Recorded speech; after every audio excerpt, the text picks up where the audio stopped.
ایک چھوٹے سے گاؤں میں ایک عاجز استاد نے ایک زندگی بدلنے والا معجزہ دیکھا۔ یہ ایمان، سخاوت اور ایک کمیونٹی کی بے پناہ محبت کی کہانی ہے۔ ایک شام مسٹر احمد نے اپنے سب سے غریب شاگرد کا سوشل میڈیا پوسٹ دیکھا۔ یہ مسجد نبوی کے صحن کی تصویر تھی۔ کاش اللہ اس بیچارے کو بھی مقدس مقامات کی زیارت نصیب فرمائے، خاص کر اس کی والدہ کی بیماری اور اس کے والد کی مالی مشکلات کے ساتھ۔ استاد جی، میں حرم میں بیٹھا ہوں، لیکن مجھے بالکل نہیں پتہ کہ میں حج کے لیے کیسے پہنچا۔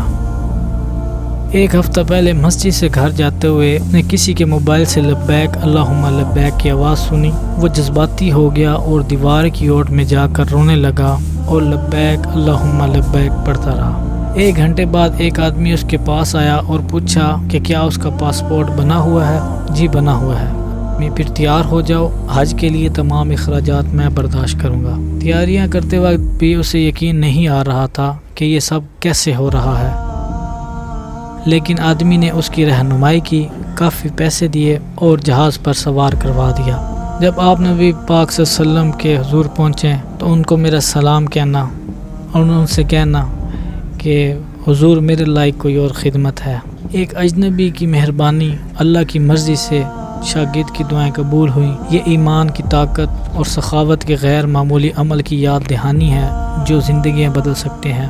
مہربانی اور ایمان کو یاد رکھیں، معجزے ہر دن ہوتے ہیں۔ مزید دل کو چھو لینے والی کہانیوں اور متاثر کن مواد کے لیے چینل کو سبسکرائب کریں، ویڈیو کو لائک کریں اور دوستوں کے ساتھ شیئر کریں۔